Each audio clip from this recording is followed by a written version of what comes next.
Praise God. Magandang gabi po sa bawat isa. Welcome po sa Father's House Christian Center. Tayo papasimula na sa gawain at Panginoon. Awit tayo sa Diyos sa isang silang awitin sa mga yes, at namin ng Panginoon. Awit naman ng Panginoon. Hallelujah. Awit natin ng Diyos. Praise God. Yes, O Lord.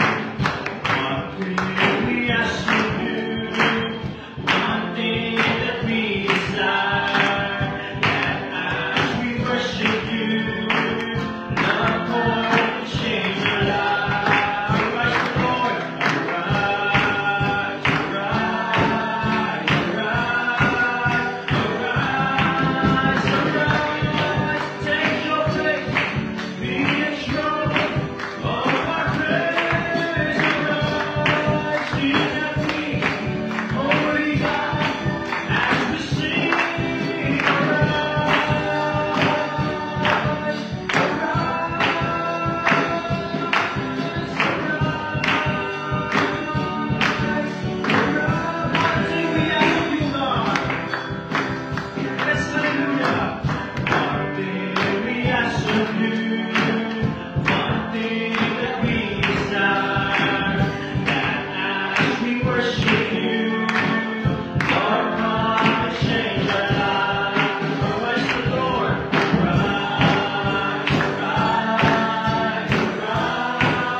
Sa pangalan ng Panginoon, awit pa tayo sa Diyos. Sa mga sigalang awitin, awit ang Panginoon. Come sing for joy.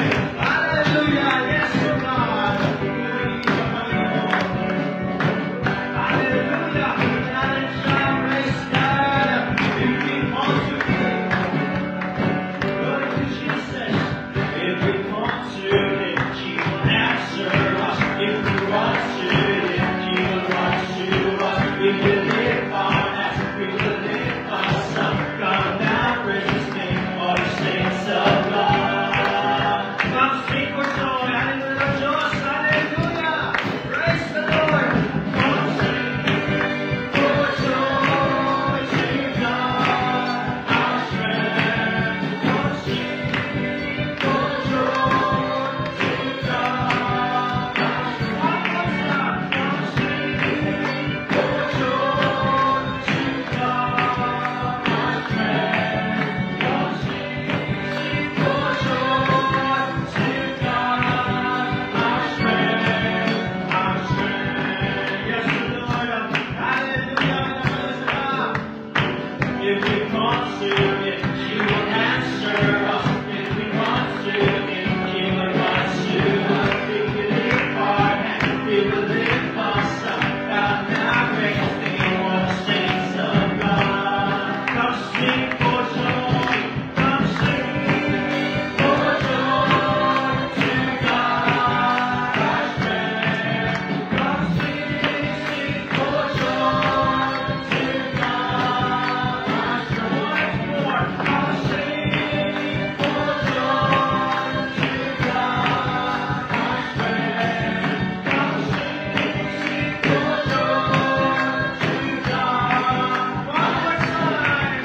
Come sing for joy to God, our strength. Come sing for joy to God, our strength. One more time. Come sing for joy to God, our strength. One last time. Come sing for joy to God, our strength, our strength. Isang kapalapakan po din natin sa anak. Napakalaman, praise the Lord.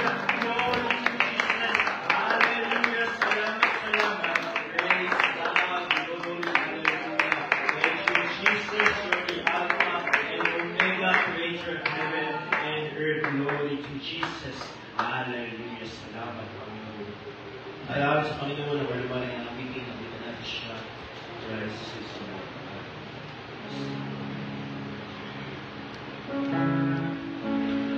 Oh, purihin ka, Diyos.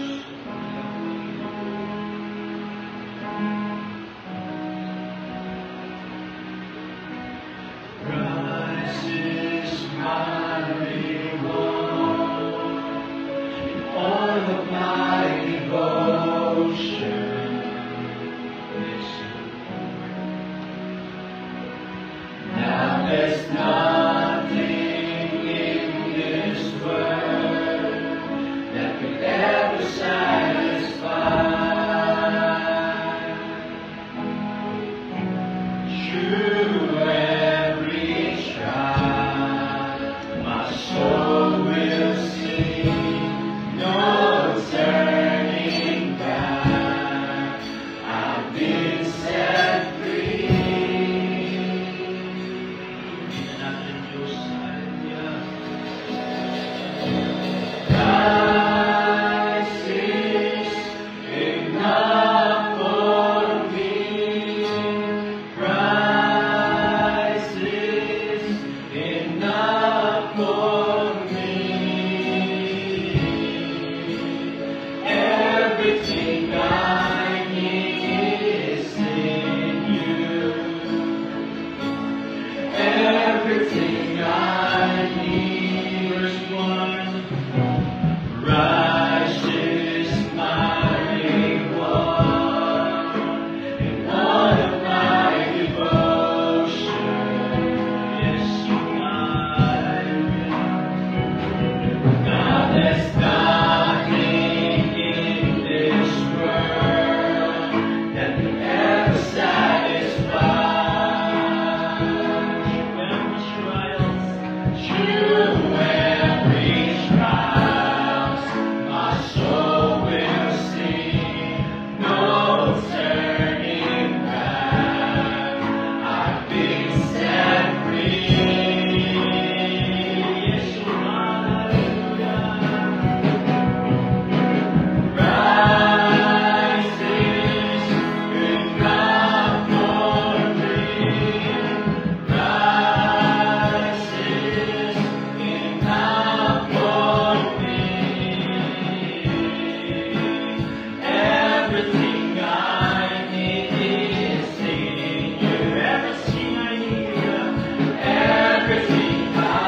schedule araw-araw ang ating panalangin Monday hanggang Sunday, morning devotion, morning prayer from 7 a.m. to 9 a.m. ng umaga. Pwede tayo manalangin ng tanghali, hapon at ng gabi dito sa gawain ng Panginoon. Ang ating Sunday School 9 a.m. sa pagtuturo pag-aaral ng salita ng Panginoon. Meron po tayong Sunday School para sa mga bata at ating Sunday morning 10 a.m.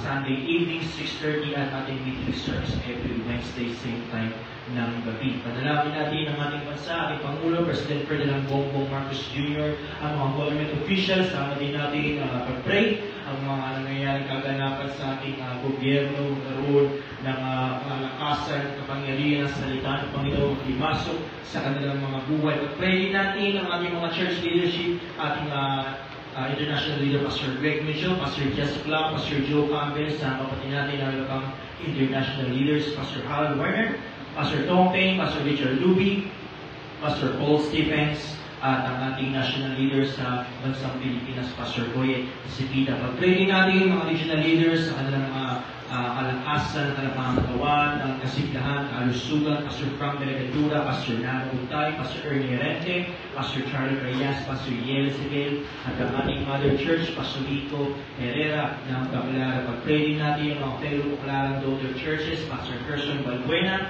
Pastor Noel Torres, Pastor Richard Isay, Pastor Marcio Villano, Pastor Don Canyosa, Pastor Julie China, Pastor Sam Pulpul, Brother Jimson Alcaigon, Brother Roy Abarca, Pastor Melvin David, Pastor Jonathan Shares, Pastor Jess Pancho, at Pastor Larry Dumay. Sama din natin pag-pray ang mga lingkod ng Panginoon sa ibayong dagat, Abu Dhabi, Cambodia, Taiwan, Israel, Indonesia, ating mga kapatiran sa Vietnam, at sa Japan. At pag-pray din natin ang ating bayang Antipolo, Upper Antipolo, ating Pastor Andres Salacena, kanyang sambayan, spiritual breakthrough, salvation, deliverance, financial breakthrough, solain. Dalangin din natin ang sariling gusali, sariling lote, at transportation bigay sa gawain ng Panginoon. Pag-pray din natin mga healing request, prayer request sa Sri Garcia, Brother Nono Tataro, Bonifacio San Pedro, Sherry San Pedro, Rita Lourdes Tagadulo, Pastor Tompi, kung mayroong mga karamdaman ngayong gabi, ilapit na sa Panginoon,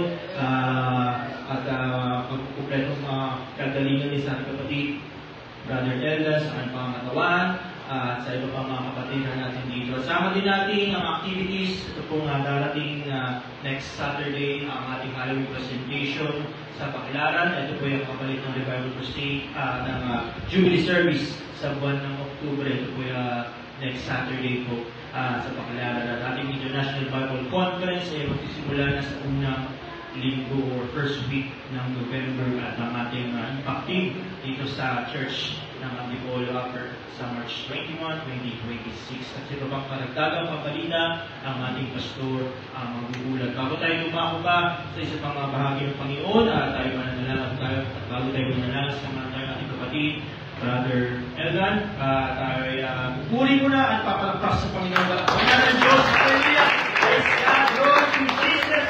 Oh, we worship you, Lord! Thank you, God! In the name of our own name, Christ the King, oh, purihin ang Diyos, Hallelujah! Praise God! Maraming salamat, Panginoon, sa gabing ito, Panginoon. Dinadalangin pa rin po namin, Panginoon, ang iyong pagsama ng iyong banal na Espiritu, Panginoon God. Nilalapit namin, Panginoon God, ang mga nabanggit sa harapan, Panginoon. Katugunan mo po, Panginoon God, ang kanilang mga pangangailangan, Panginoon. Ang aming bansa, Panginoon, bigyan mo ng kapayapaan, Panginoon. Ikaw maghari, Panginoon God. Lord, dinadalangin din po namin, Panginoon, ang aming mga international leader, national leader, Panginoon. Ang aming Mother Church, Panginoon, nilalapit namin sila sa inyo, Panginoon God. Bigyan mo sila ng katugunan, ang kanilang mga panalangin, papumatagpo, Panginoon, ang kanilang mga pangangailangan, Panginoon. Lord, dinadalangin namin, Panginoon, ang gabing ito, Panginoon God, ang dalangin namin ang iyong pagsama, ang pagkilos, Panginoon God. Lalabas kami sa gusaling ito, Panginoon, na may ginawa ka, Panginoon, sa aming buhay, Panginoon. Lalabas kami, Panginoon, sa gawain na ito, Panginoon God. Dadalangin ng salita at karapatan ng spiritual, God.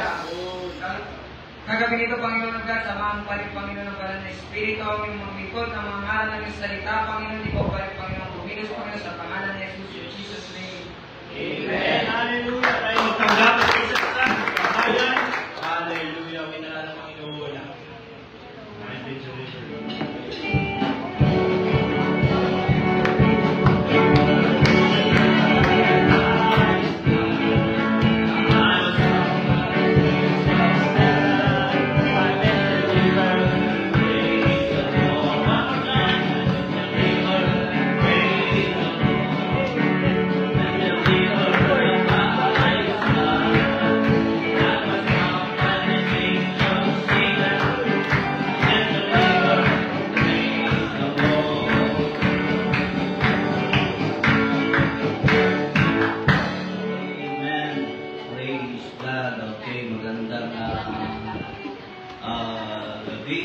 lahat at inagagala ko kayo na makasama sa gawain ng ating Panginoong Diyos. Amen? So, yung nakaabang na ating activities ay sa November 1, tulad ng ating sinabi, ang ating Mother Church, ang Baclaran, ay silang dati, ang ginagawa nila ay yung actual na drama. Yung parang naglalaro lang na sa Quezon din tawag nila yung parang naghahamagan. Di ba? Kasi drama lang, pero ngayon ginawa nilang movie. Tinunan nila ng camera, gumamit pa ng drone. Kaya yun ang activities doon.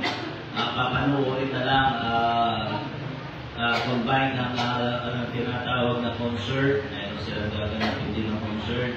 So yun ang ating ilang activities na nasasagawa sa ngayon. So wala na akong nalimutan at diretso na yung ating konferensya. Ito ang ating setup ng ating konferensya ng ating Manila International Bible Conference, November 3, 7. Okay, so yan din yung ating mga speaker. Sino nakakaalam ko sa bayanihan? Bayanihan Center sa may Pioneer Street yan. Iyan nyo na lang. I-google na lang ninyo kung hindi nyo kabisado pa yung lugar. So, yun lang ang ating ilang kabalita. Wala na akong nalimutan. So, yung impacting natin ang isasagawa yun ay sa March, sa buwan ng Marso. Okay, so diretso na tayo. Meron bang nais magpatotoo? Meron nais mag-testimony yan? Baka si Renzo gusto na nabigat si Renzo. Nabigat si Renzo. Hallelujah. God, ang bunso ng mga reyes. Yan ang bunsoan, yan ang pinakabunso. Kamo naman ninyo, pinakagwapo yan. Yan yung paborito ni Mrs. Ating ni Mrs. nahanap yan Okay, so wala mong testimony yan. Anong nakaraan labas kami dito ng Biyernes. Kaya pinagawa natin nawala yung charger niya Nagamit namin yan doon sa Caloocan. Lakas na, kaya lang, Caloocan na. Kaya hindi ko alam kung makakabili pa tayo ng cordon lang yan. Pinaka-cordon lang naman yan, kulay itim yan. Bakit napaka kung saan napunta. So, kaya hindi tayo nakalabas kanina, kahapon. Okay, so yun lang muna ating ilang announcement.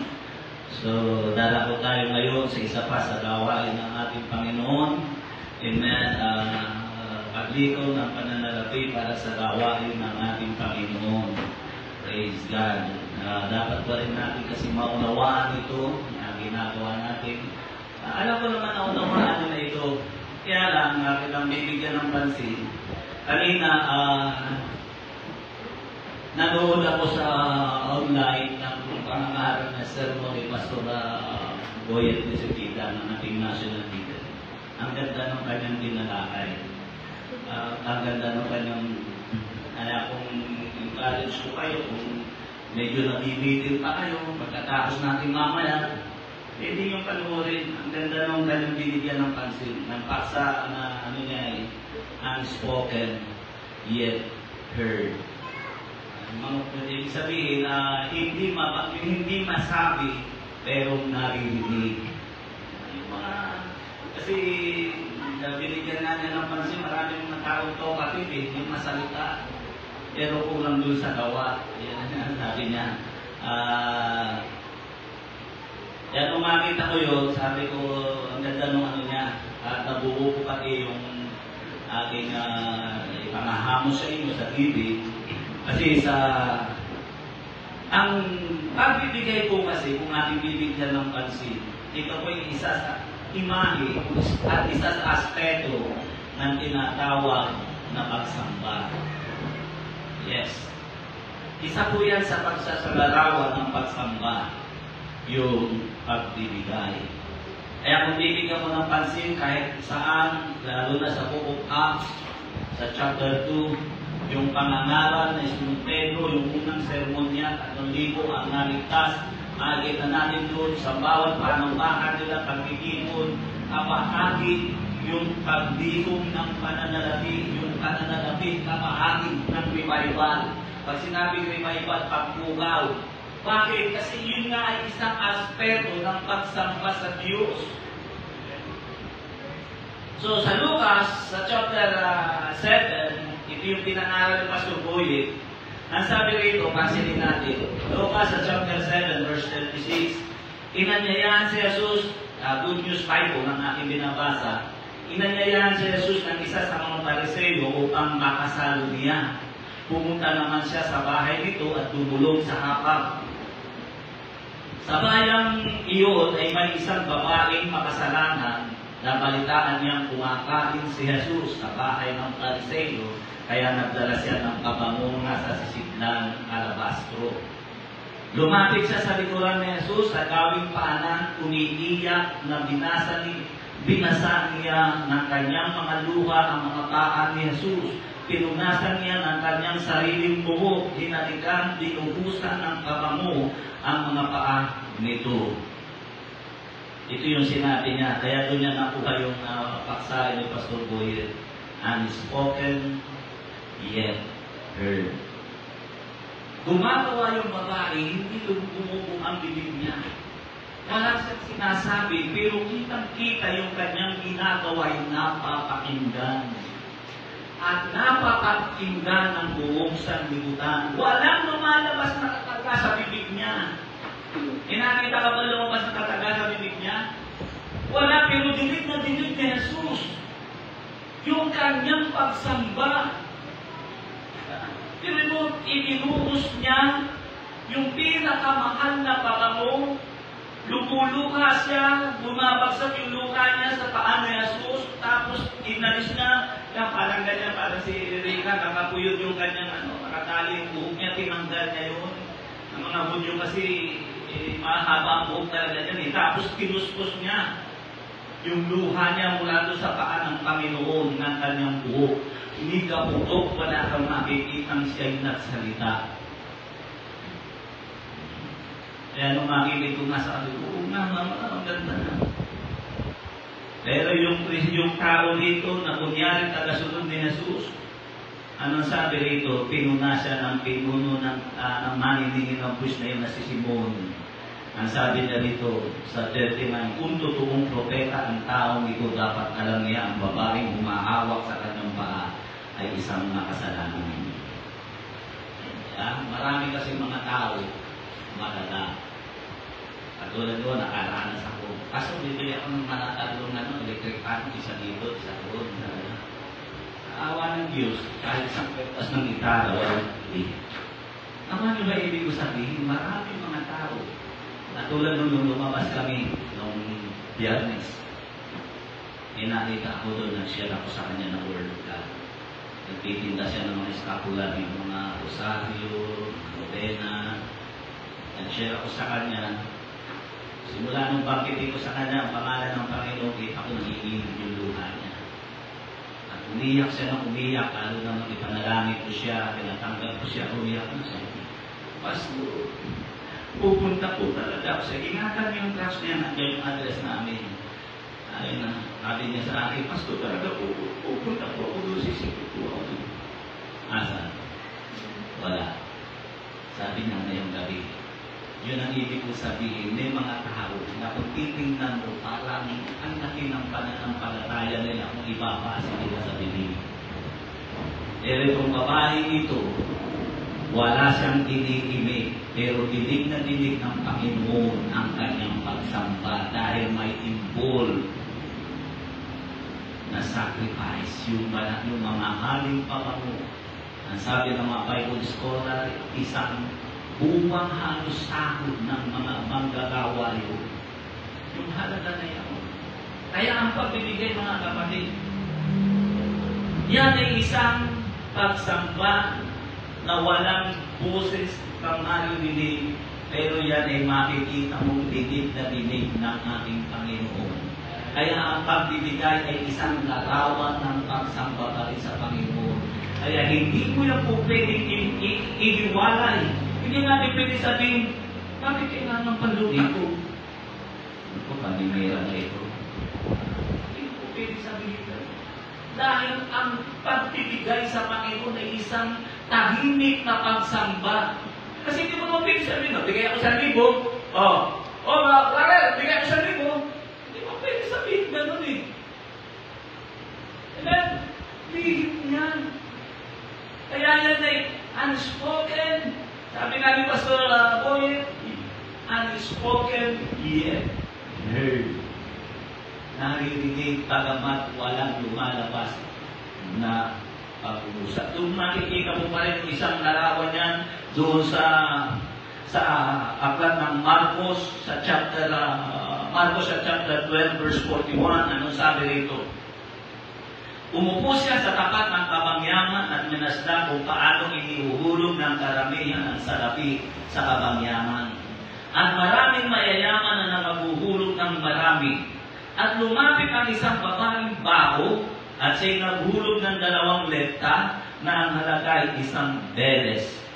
At pinalapit niya sa kanya ang kanyang mga alagad, si Jesus yan. At sinabi sa kanila, katotohanan, sinasabi ko sa inyo, ang duhang babaeng ito ay naghulog ng higit kaysa lahat na nangahulog sa kabangyaman. May sinabi ba yung babaeng baho? Wala. Wala siyang sinabi. Hindi siya nagsalita. Wala siyang ibig, wala siyang pag-ubusap na binanggit. Pero makikita natin, dinig na dinig ng Panginoon yung sacrifice niya. 1 beles, ang sabi doon ng Panginoon, buong kanyang ikabubuhay, ibibigay niya. Ang sabi niya, yung mga nauna sa kanya nagbigay, mga sobra yung sa kanila, mga putal yun, mga pakalat-kalat lang yung sa bahay nila. Kasi sa mga bahay, may mga pakalat-kalat yan, 5 piso. Sa bahay, nakakaipon nga ako doon eh. Ang basyami ko eh. Ang dami ko nakikita na pulot ko doon, 5 piso, lalo na sa JR, pag tumigado sa sakas ko sa bababa, pagkakot niya, wala, may 15 pesos ko. Pupunin ko, dadamputin ko, ikaw nasa ilalim ng upuan. Nakakaipon ako. Yun yung sinabi ng Panginoon, yun ang yung binibigay nila. Pero ang babaeng bao, wala siyang sinasabi. Pero anong sabi na doon, hindi niya alam. Ginawa siyang example ng Panginoon sa mga alaga. Walang lumalabas sa bibig, pero naririnig ang kanyang pagsamba sa pamamagitan ng kanyang pagbibigay. Kaya ang pagbibigay po, hindi yan pwede ihiwalay sa gawain ng Diyos dahil yan ay isang aspeto ng pagsamba sa Diyos. Wala kang sinasabi, pero nakikita mo na ipapakita mo sa pamamagitan ng iyong pagsasacrifice, ang iyong pagbibigay, kung gaano mo sinasamba ang Panginoon. Tulad ng babae niyo. Mas maganda kalugurin niyo, kasi magandahan talaga ako ang ganda ng tinalakay ko kung gaano yung kasalanan ng babae, kung bakit siya naging makasalanan, kung bakit siya ang ganda ng niya. So yun lang, nilingon tayo ng pananalapi para sa gawain ng ating Panginoong Jesus. Tawagan ko si Atong, para tayo si Ronel. Para tayo pangunahan sa gawain ito ng ating Panginoon. Praise God. Ay manalangin sa Panginoon, dakila at tapat na Diyos na may likha ng langit at ng lupa. Ang dalangin ko po, Panginoon, ay iyong pagpalain ng iyong mga anak. O dakilang Diyos, ikaw nakakakita ng tahimik nilang puso. Pero nakikita mo sa tahimik nilang puso ang pagnanais nilang makatulong sa gawain mo, Panginoon. Maraming salamat, Panginoon, sa iyong kabutihan at sa iyong biyaya, dakilang Diyos. Maraming salamat sa pangalan ni Jesus. Amen. Praise God. Hallelujah. May isa pa, kita natin ang Panginoon. The time to be happy is now.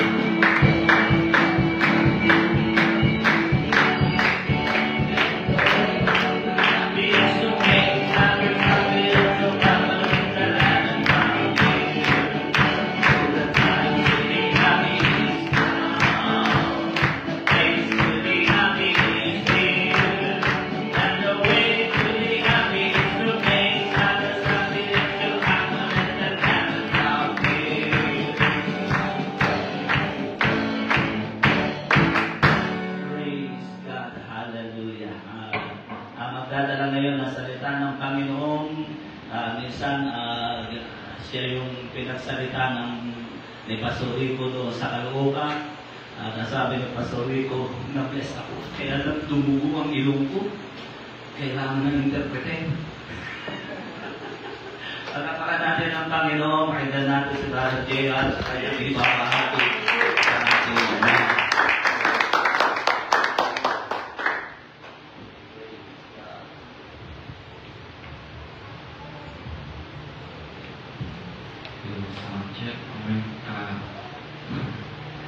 Maraming salamat po sa bawat isa na nagiging kababalitan ng gawain ko ngayon. At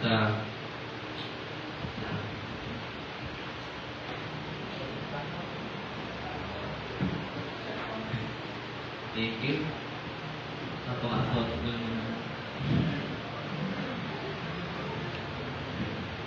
Sa ating pong teksto, dito po tayo magpapahaba-haba. Sa ating pong teksto, Acts chapter 16. Sa aking 24 years na existence dito sa lupa, pinanganak po ako sa church at lumaki po ako sa church.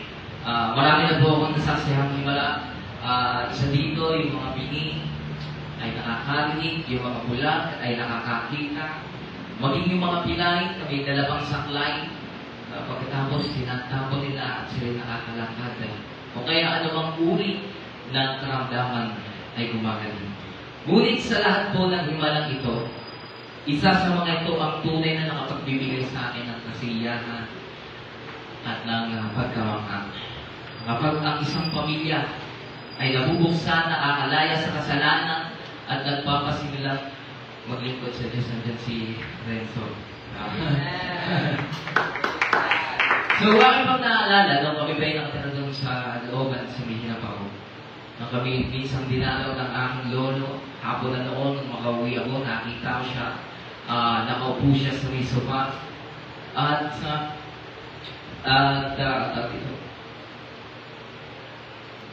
hindi nakakalam, ang aking pong pamilya sa side ni Mama is member ng samahan na itinayo ni Felix Waymanan. At grabe po ang kanilang paniniwala doon sa kanilang pananampalataya. At nilapitan ko yung aking lolo at pagkatapos nakipag-usap ako sa kanya at sa aming pag-uusap, hindi na namamalayan, nagsishare na ako sa kanya. At pagkatapos ay dumating pa sa point na ipinalangin ko siya, tumayo siya, pinag-pray ko siya. Pagkatapos nung tumayo ako, umalis ako, pupunta ako ng church at para manalangin.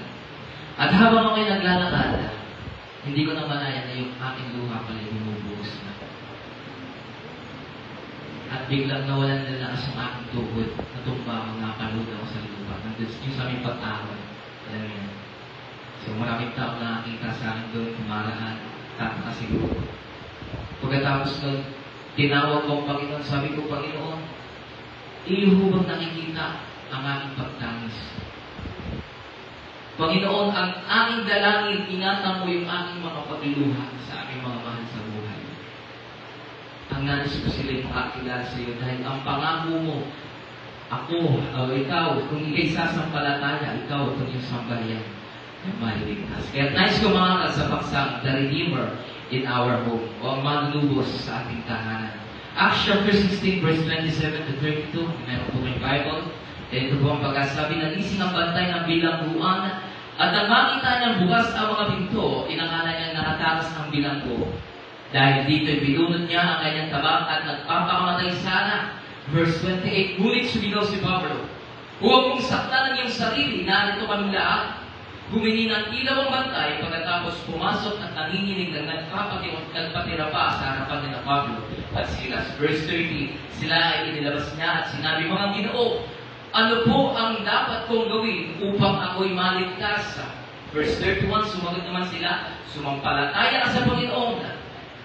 Ikaw at maliligtas ka, ikaw at ang iyong sambahayan. Verse 32, at ang salita ng Panginoon ay pinahayag nila sa kanya at sa lahat ng nasa kanyang bahay. Believe on the Lord Jesus Christ and you will be saved, you and your household. Sa Redeemer in our home. Panandalian po tayo manalangin ang magbanal na makapangyarihan sa lahat. Sa oras na ito, patuloy pa rin kaming umaasa sa trono ng iyong biyaya, sa pagkilos at pagmiministeryo ng iyong banal na Espiritu, Panginoon.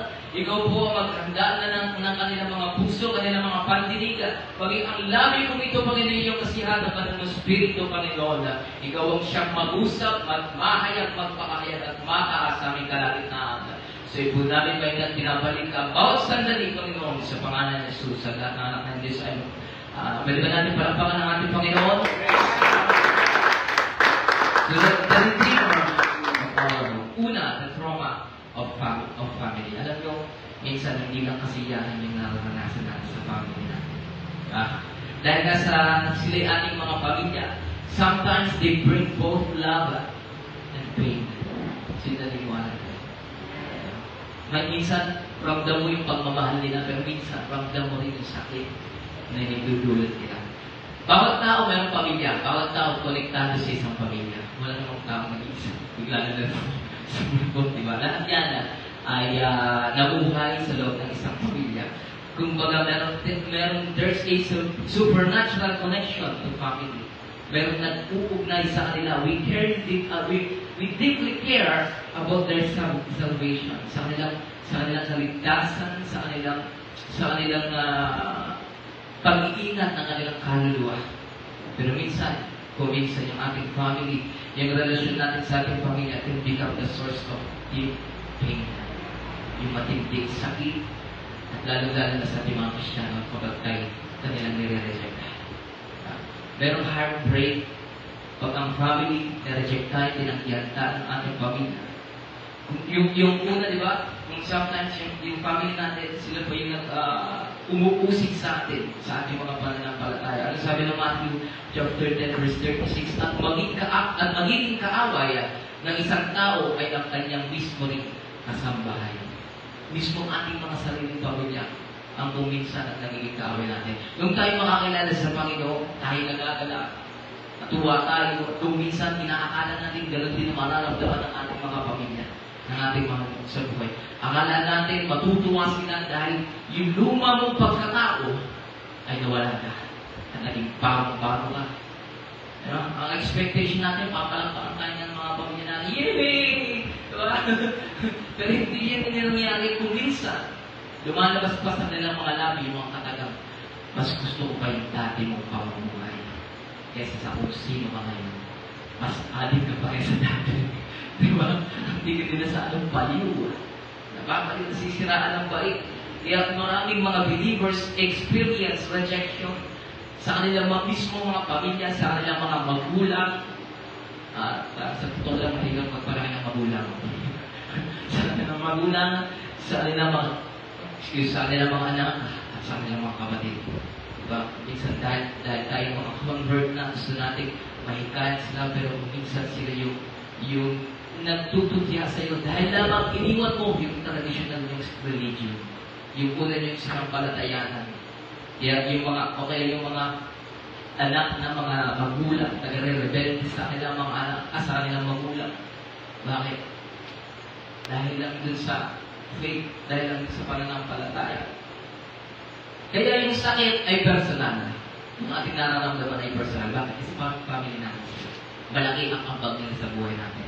Kapag yung mga strangers sa labas, di ba, nag-share tayo, tinanggihan tayo, hindi naman masyadong masakit. Pero kung yung family natin, mahal natin sa buhay, nilapitan natin, alam tayo ng word of God, tinanggihan tayo, ang sakit ng sugat, malalim yung pagkakahiwa. Di ba? Kasi alam natin na yung kasalanan, kapag ang tao namumuhay sa kasalanan, ang dulo nito ay pagkapahamak. Diba? At kung minsan, tinataniman tayo ng kaaway ng false guilt and torment. Para bang binubulungan tayo ng kaaway na kasalanan mo eh. Kaya hindi maligtas-ligtas yung family mo, kasalanan mo eh. Wala kasing alam eh. Hindi ka marunong magsalita. Diba? Nagdududa tayo sa ating sarili. Kumbaga, binabalik at minsan binabalik yung ating mga past mistake na siyang nagdadahilan para magduda tayo sa kaligtasan ng ating family. Parang ba sinasabi natin, hindi pa rin tayo napapatawag ng Panginoon. Ngunit ang isang katotohanan, ang Diablo ay sinungaling. Lagi natin na sinasabi, ang Diablo ay sinungaling. Kumbaga, kaya sa mga magulang, naisip nila, masyado ba akong strict sa ating mga anak? O masyado ba akong malubag? Bakit biglang nag-repente yung anak mo, di ba?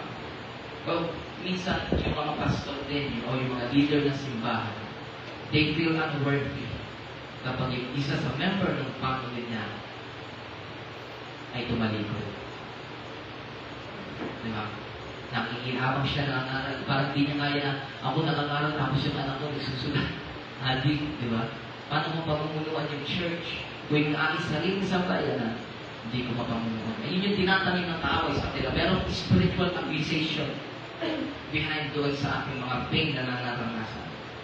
Diba? Pero ito yung kasinungalingan nanggagaling sa impyerno. Dahil ang plano ng Diyos magkaroon ng redemption, katubusan sa ating mga pamilya. At hanggang ngayon, kumikilos pa rin ang ating Panginoon. Pangalawa, the promise for family. Ang maganda mga kapatid, merong plano ng Diyos.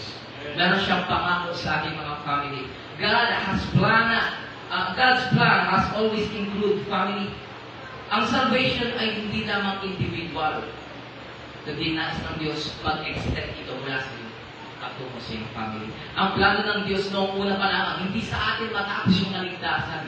Na sa pamamagitan mo, yung iyong mga mahal sa buhay, ang iyong asawa, mga anak, kapatid, ay makakilala dahil sa iyo.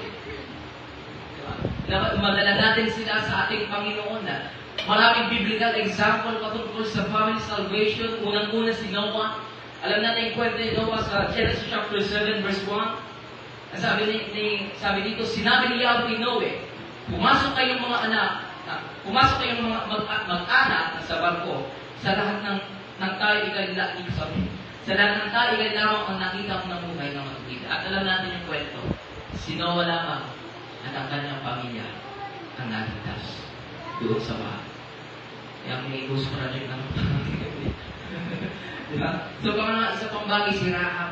Joshua chapter 6 verse 25, si Rahab na isang babaeng nagbebenta ng panandali ang aliwan ay iniligtas ni Josue pati ang buong mangka nito sapagkat itinago nito ang mga lalaki isinugo upang ilihim na magmanman sa Jericho.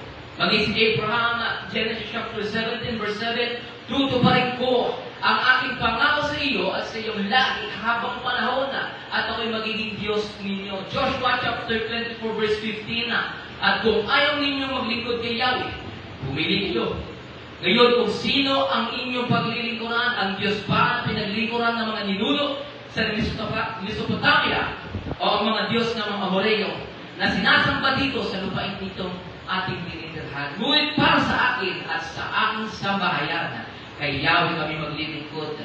Maging yung nobleman na doon sa John chapter 4 verse 53, naniwala siya na yung kanyang sambahayan ay maliligtas.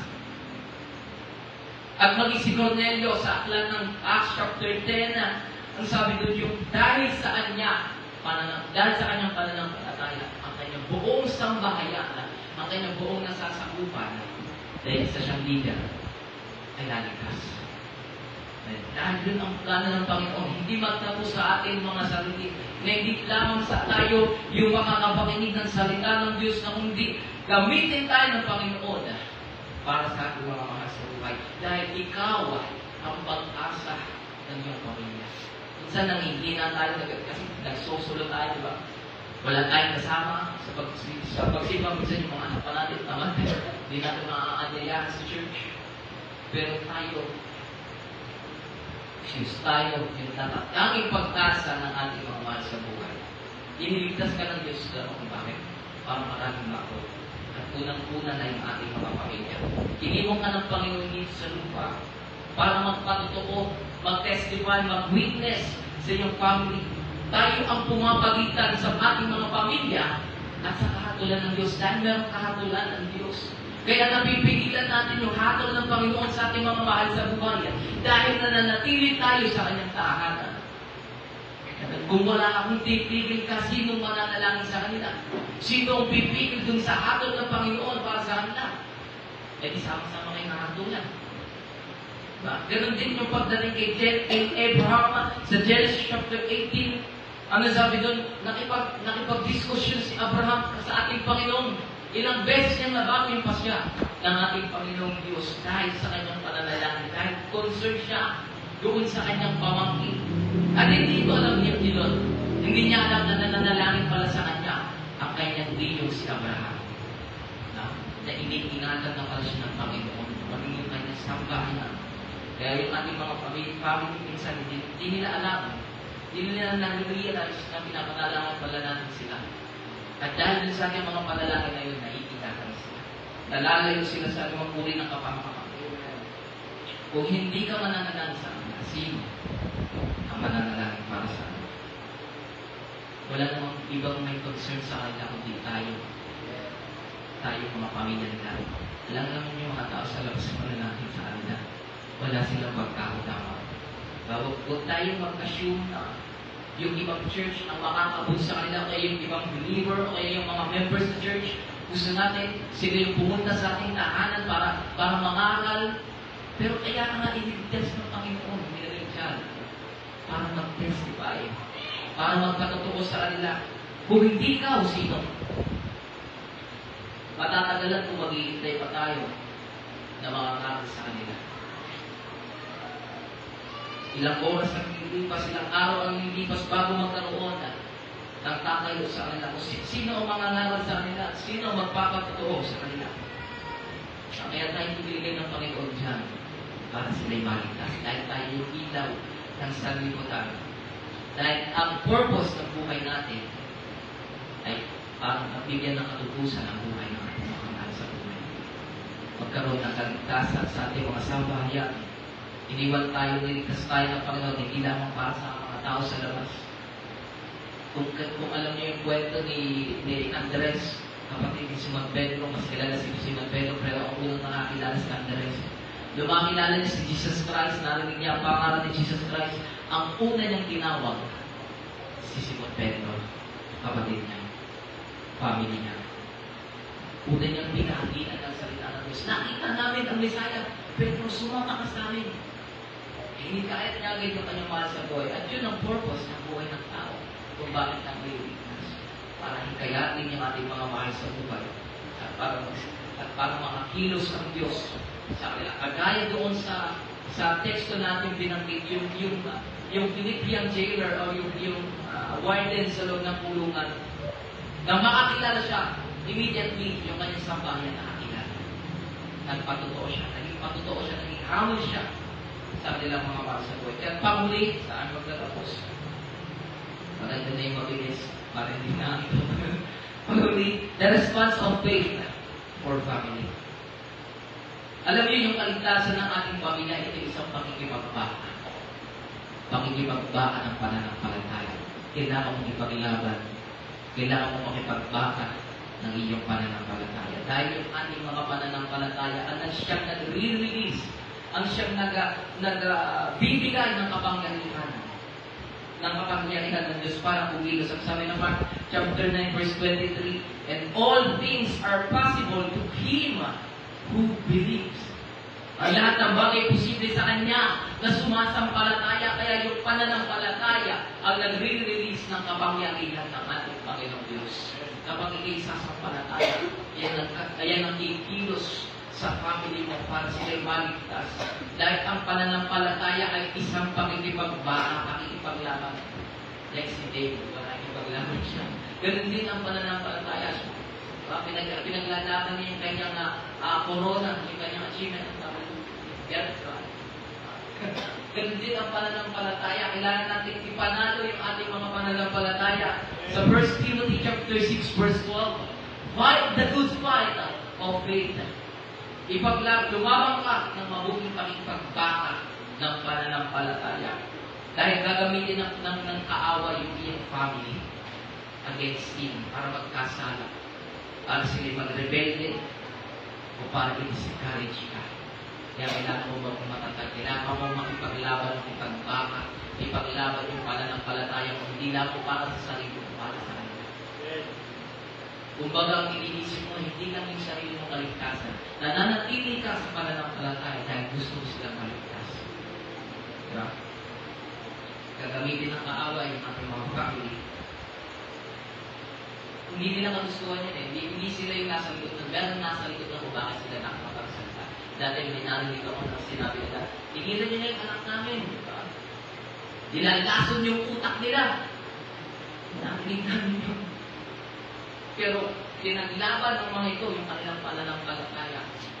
Kaya tayo kailangan natin mag-decide whether to believe yung salita ng Panginoon dahil yung pananampalataya ay pagsasabi ng oo at hindi. Oo sa pangako ng Diyos, oo sa provision ng Diyos, at hindi sa kasinungalingan, sa kasalanan, sa doubt, sa unbelief, and discouragement. Maraming tayong discouragement sa buhay. At ang isa sa pinakang mabilis na makapagtalupay-pay sa tao, yung family, kapag nilabanan tayo ng ating mga mahal sa buhay. Hirap na tayong sumimba. Diba? Bakit? Kasi doon pa lang, sa pag-isip mo pa lang sa umaga, pinulutan ka na ng mga pamilya ng pamilya dahil ito lang mo yung naglilingkod sa Diyos. Diba? Ang hirap maglingkod na nag-iisa. Kaya kailangan natin ipaglaban, kailangan natin makipagbaka sapagkat ang pananampalataya ay pakikipagbaka. Ang kaligtasan ng ating pamilya is a battle of prayer. Kagaya ng illustration ko kanina. Kaya umalis ako, kasi gusto kong ipanalangin agad sila. Kaya yung salita, yung word of God na ibinahagi ko sa akin, Lolo, gusto kong manatili sa kanya. Na huwag nakawin ng kaaway. Kaya pumunta agad ako sa church para manalangin ko.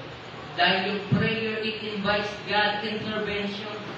Siya yung, kumbaga, inaanyayahan natin na ang Diyos ang kumilos, ang Diyos ang mamagitan dahil sa ating sarili. Wala tayong magagawa. James chapter 5 verse 16. Ang sabi doon, kaya nga, ipagtapat ninyo sa inyong mga kapatid ang inyong mga kasalanan at ipinalangin ninyo ang isa't isa upang kayo'y gumaling na malaki ang nagagawa ng panalangin ng taong matuwid. Diba? Kung yung panalangin nga ng tao sa labas, pinakikinggan ng Diyos eh. Kung ang diablo nga pinakikinggan ng Diyos, di ba? Kung piling siya, itapot ka. Pasanipin mo na lang kami sa mga baboy. Nakinig ng Diyos. Diba? Pinagbigyan niya. Tayo pa kaya na nasa kanyang kaagan. Tayo pa kaya ang anak ng Diyos. Diba? Hindi niya pagbigyan. At isa pa, yung ating mga pananalangin ang siyang nagbababa ng kalangitan sa ating mga tahanan. Sa ating bawat prayer, yung kalangitan ay bumababa, yung kaharian ng langit ay bumababa sa ating mga sambahayan. Thy kingdom come in my family, ang sabi ng Bible. At isa pa yung prayer, it brings revelation. Nagdadala ito ng kapahayagan. Ang sabi ng 2 Corinthians chapter 4 verse 4, hindi sila sumasampalataya sapagkat ang kanilang isip ay binulat ng Diyos ng kasamaan sa daigdig na ito, upang hindi nila makita ang liwanag ng magandang balita tungkol sa kaluwalhatian ni Kristo na siya rin ang larawan ng Diyos. Dahil bukod tanging ang Diyos lamang ang makapagbubukas ng ating spiritual eyes. Kaya kailangan natin silang ipanalangin. Lord, buksan mo po ang kanilang mga mata. Makita nila ang katotohanan. Marinig nila ang iyong salita. Diba? Kagaya ni Jesus. Si Jesus ay isang na. Si Jesus ay gaya ng example ng parang ng umaga. Siya ay nagbukas. Hindi lamang ng physical eyes ng bula, kundi maging ng spiritual eyes. Kung kaya itong gawin ng Diyos sa Kanya, kaya itong gawin ng Panginoon sa ating mga buhay, sa ating mga family. At isa pa, yung prayer, yung pananalangin, it breaks the demonic power. Matthew chapter 16 verse 19, sabi ko, kung naman talian natin sa lupa, ay siya rin naman tatalian sa langit. Kaya natin talian na ang mga masasamang espiritu, di ba? Yung espiritu ng false religion, false faith, yung addiction, yung pride, yung rebellion, maging yung pornography, at yung prayer can break chains that that keep loved ones in bondage. Na siyang naglilitang, na siyang nagtatali sa ating mga mahal sa buhay. Kung tayo magsama-sama sa pananalangin, magkakaisa sa pananalangin, masisira ang tanikala. Siya bumapalo sa ating mga mahal sa buhay. Verse 26, biglang nabuksan ang pinto at nakalaga ang mga tanikala ng lahat ng bilanggo. Ang kaligtasan ng ating mga mahal sa buhay is a work of God's supernatural power. Ang sabi dito, Acts chapter 16 verse 26, walang ano-ano'y lumindol na malakas at nayanig, pati ang pundasyon ng bilangguan. Kung minsan, kailangan natin yung pagyanig sa ating mga puso ng ating mga mahal sa buhay. Maging yung Philippian jailer o yung warden sa loob ng bilangguan, niyanig ang kanyang buhay para siya'y makakilala into salvation. At kung minsan, alam ng Diyos kung paano yanigin ang buhay ng ating mga family sa pamamagitan ng trouble, conviction, yung matinding conviction sa kanilang mga puso, o kaya sa mga himala o divine events.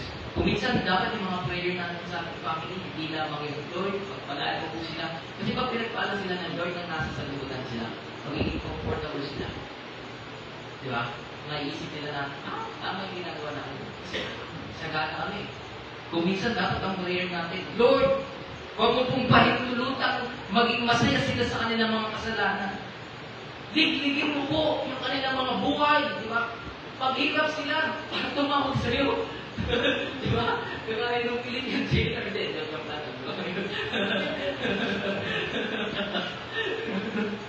Dahil kung minsan, kailangan natin ligligin yung kanilang buhay para sila makakilala. Dahil kung minsan, doon sa kanilang mababang katayuan, doon lumalambot yung kanilang mga puso. Diba? Dahil ang Diyos ay nagbubukas ng mga pintuan. He can arrange divine encounters sa buhay ng sa ating mga buhay. Kaya niya sirain ang anumang uri ng tanikala.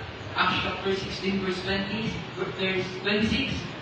Everyone's chain were loose. Ang bawat tanikala ay nakalaga. Walang imposible sa ating Panginoon Diyos. Ano bang gano'ng kapal yung tanikala o yung sa Tagalog yung chains pa? Kadena. Gano'ng kapal yung kadena? Sorry, mag-ibig tayo sa English. Hindi mali yung Tagalog. Gano'ng kapal yung kadena? Kaya yung sirayan ng Panginoon. Walang imposible sa ating Panginoon Diyos. So, okay magtatanong sa isang testimony. Meron akong isang family at actually, pinunta ko siya kahapon. Noong mga time na pandemic, nandito siya nakikita sa amin at namamangha siya. Makasama sa mga balo, namamangha siya. May tinuturo ko sa kanya. Nagpapatuto ko sa kanya kung paano ang Diyos ay kumikilos sa amin. At unti-unti nabubuksan yung kanyang mga kanyang isipan. Noong mga panahon na yun, meron siyang hita. Yung pag sinipon lamang siya, dadalhin siya sa ospital. Dahil grabe, mag-50-50 na siya. Kailangan nakakakitin siya ng gamot kasi hinihingi ko yun eh. Ng gamot. Diba? Pero nung makakilala siya sa Panginoon, naging testimony ako sa kanyang buhay. Ginamit ako ng Panginoon as instrument sa kanyang buhay. Makakilala siya sa Panginoon na wala yung kanyang hika.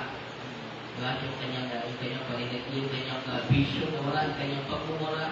At kasi may sakit sa gwapo eh. Pagkagwapo eh. Ang daming babae ginaano eh. Diba? So nawala yung at isa pa, maging yung patutunan ng ating mga kapatid, ng ating Reyes family. Diba? Ako'y naniniwala nagsimula ito sa isang kaluluwa. Kilit ako niya ang kakamot. Walang inimbitahan yung kanyang father, then after that, duman si Rika, si Rika yung duman. Diba? At after na, hindi naging madali. Yung lakbayan nila, hindi naging madali. Maraming pagsubok sa kanilang buhay, pero pinaglaban nila yung kanilang mga pananampalataya. At sa pamamagitan niya, na-invite si Ato, na-invite si Ronel, si Ate Joara, si KJM, na-invite si Renzo. Pinakamahalaga. Dahil yan doon sa isang kaluluwa sa ating pamilya. Dahil nanindigan siya. Dahil tumayo siya. At yung bunso, di ba? Sunod niya yung panganay na. Si KJM na na-meet ko siya last time. kailan yan, last Monday, nag-share ako, nag-ano kami Bible study, discipleship, biglang pumasok namin siya. Pero ano siya, nilangan po ulit siya. Bago siya umalis, nilapan tuwan. Iniwan niya ako sa loob. Pinagsara niya ang pintuan. Ginawa ko, hinabol ko siya. Hinabol ko siya sa wait, dapat yung kamay niya. Tapos niyakan ko siya. Sabi ko, mahal kita sa Panginoon. Hindi kita inuhusgahan. Mahal ka ng Panginoon. Nasasabi ko yun kasi meron testimony. Meron tumayo. Meron nagpapatoo. Meron nanindigan sa Panginoon. What if? What if? Di ba galing yung yan eh? What if? Hindi nang patuloy si Rita. Wala tayo dito. Wala si Rodelo, wala si Ato, lalo si Renzo. Kinikilig na si Renzo. So, at wala si Eddie. Kaya manindigan tayo. Yung ating testimony, inato natin. At maging sa akin na ng sarili testimony, hindi nakakalangkabot. Doon lang nila na namin yung aking yung iba kong ginagawa dati. Pero alam niyo, nung tumalingod ako sa Panginoon, nagsarili ako, bukod ako ng binangunan. Hindi ako tinigilan ng aking family. Ako yung may kasalanan, pero sila yung nag-sorry. Sila yung pumunta dun sa akin. May sila ng tao na kotse pa, bago-bago. Wala pang isang araw yung kotse. Dinala nila dun sa binangunan. Sinandun nila. Hindi na nakakakit, bago yung kotse eh. So, ano point ko dito? Dahil sa ating family, dahil sa paninindigan pamilya. Ngayon yung patotoo na kung kaya gawin ng Diyos sa kanila, mga buhay. Maging sa ating mga buhay, sa ating mga family, kaya din itong gawin. Tayo natin yung ako at awitan natin ang ating Panginoong Diyos. We will serve the Lord. At habang ang huli na kayo, may nagbabakasakali, hindi mo ba kasi nung naunawaan ang salita ng Diyos sa online, nakikinig ka sa online, hindi mo ba alam kung hindi mo ba kasi nung naunawaan ang salita ng Diyos, pero isa lang sigurado, kailangan mo ng kaligtasan. Kailangan mo si Jesus at maging kailangan ng kaligtasan ng iyong family. Kaya kung ikaw yan, nais mo ng kaligtasan, alam mo, kailangan mo si Jesus Christ. Mag-offer ako sa iyo ng panalangin. Ituloy mo ito isang sariling panalangin. Ganito ang panalangin. Ang mabaral ng mga pagkaligan sa lahat. Lumalapit kami sa iyong banal na trono at nagpapakumbabang puso. Humihingi ng kapatawaran sa aming pagkakasala mula sa aking kabusbusan hanggang sa kasalukuyan. At binubuksan ko rin po ang aking puso at pinapapasok ka upang maghari at maging tagapagligtas ng aking buhay. Sulat ko rin po ang aking pangalan sa aklat ng buhay upang sa iyo muling pagbabalik ay makasama mo doon sa buhay na walang hanggan. Salamat po sa iyong salita, sa kapatawaran at sa kaligtasan. Ito ang aming samang dalangin sa pangalan ni Jesus. Amen. Mag-iiba ako ng panawagan. Ang parehong Diyos na nagligtas doon sa family ng warden, sa pamilya ng Philippian jailer, ang siya rin magliligtas sa iyong mga mahal sa buhay. Kung kayang gawin ng Diyos sa kanila, kayang gawin din ng Panginoon sa ating mga family. Ang Diyos, ang sabi ng Bible, ang Diyos ay Diyos noon, ngayon at magpakailanman. Hindi nalilitaan ng Diyos ng panahon. Hindi ba doon lamang ito nangyayari? Pwede itong mangyari hanggang sa ating kasalukuyan sapagkat maging sa ating Panginoon, nagliligtas pa rin ang Panginoon Jesus. Sa pamagitan ng iyong pananampalataya, sa pamagitan ng iyong prayer, it invites miracle. At yung pagbabago ng buhay, yung kaligtasan ng ating family, ito isang pinakamagandang miracle. Ito isang malaking himala sa buhay ng tao. Panalangin natin yung ating mga mahal sa buhay.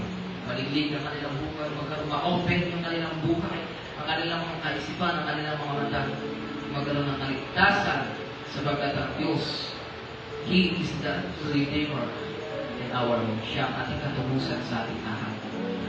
Lahat tayo magsitayo, awitan natin ang Panginoon, we will serve the Lord.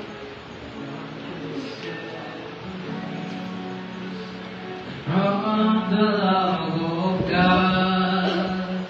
We are more than conquerors. No one can defeat us. We are the chosen generation. We are the sons of God. Minsan pa, we will serve the Lord.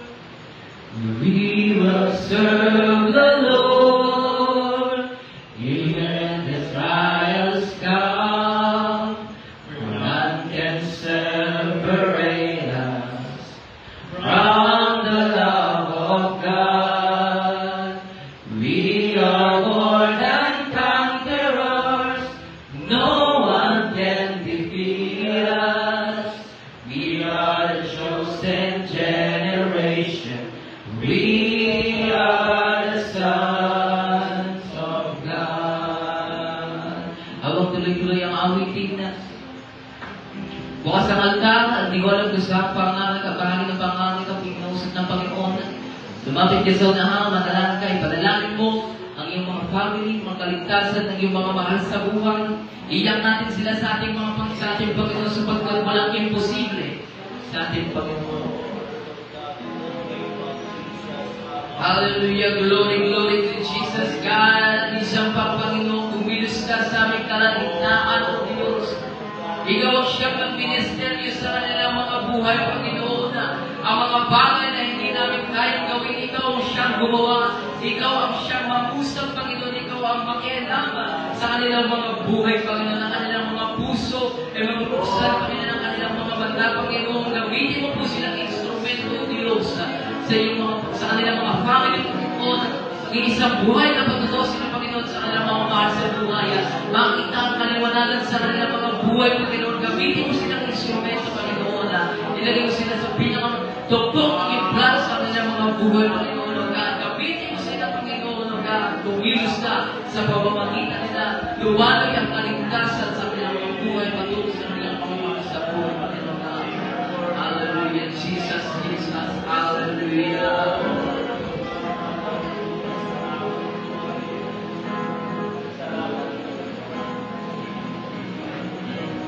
We will serve the Lord, even the trials come. None can separate us from the love of God. We are more than conquerors. No one can defeat us. We are the chosen generation. Lahat tayo magsalayo, awitan natin ang Panginoon. We will serve the Lord. We will serve the Lord. We will serve the Lord. As for me and my house, we will serve the Lord. We will serve the Lord. We will serve the Lord. As for me and my house, we will serve the Lord. Isa pa, verse 1. We will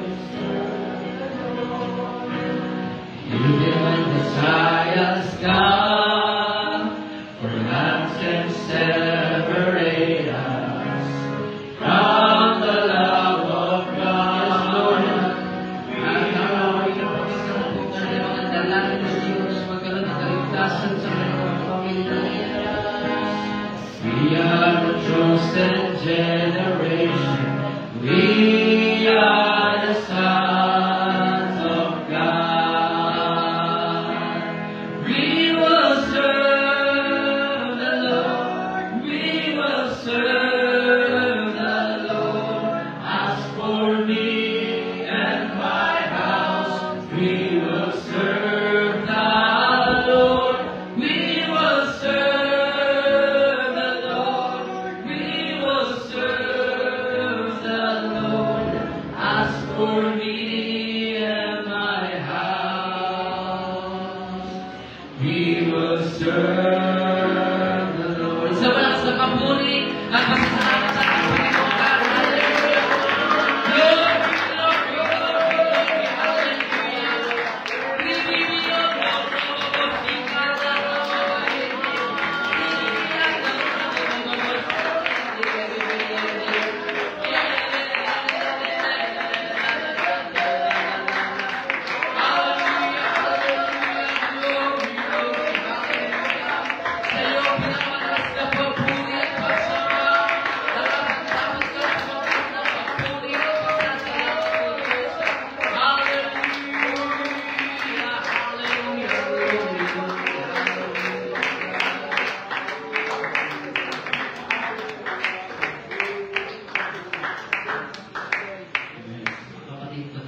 pag-asa para sa kaligtasan ng ating pamilya. Hindi natin ito pinangaral para bigyan tayo ng false hope na para umasa lamang tayo.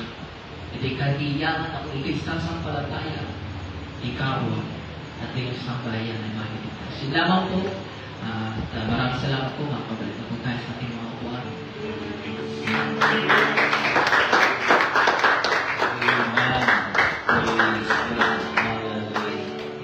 Amen. Kalooban ng Diyos na ang ating Panginoon maligtas. Amen. Tandaan natin, hindi ka niligtas ng Panginoon para sa iyo lang. Lahat tayo, kaya tayo niligtas ng Panginoon, may plano ang Diyos sa buhay natin. Kahit sa pamilya ni Phil, lagi ko pa rin naalala yung, hindi ko na matanda ko siya nagpahayag yung pagpapalain siya, pagkakaintindi ko pa nga, maging ibabaw siya sa lahat ng kanyang pamilya, sa kanyang mga kapatid. May panghawakan natin yun, kailangan na kasi talaga prayer, panalangin, lalo na sa ita. Basta napapanggit na yung kanyang papa, talaga namang bumubulwang agad ang luha sa kanyang mata. Yun ang hindi nakikita ng mga magulang natin na kung gaano natin sila ipinapanalangin, pinapangarap, na sila ay makasama natin. Hindi kumpleto ang ligaya. Kapag nasa langit ka, tapos yung pamilya mo. Di ba? Yung pamilya mo na wala ron. Kaya may pangako ang ating Panginoon sa atin na ililigtas yan, magpatuloy lang. Meron lang talagang right time. So, God bless you sa inyong lahat. Pagpalain kayo ng ating Panginoon.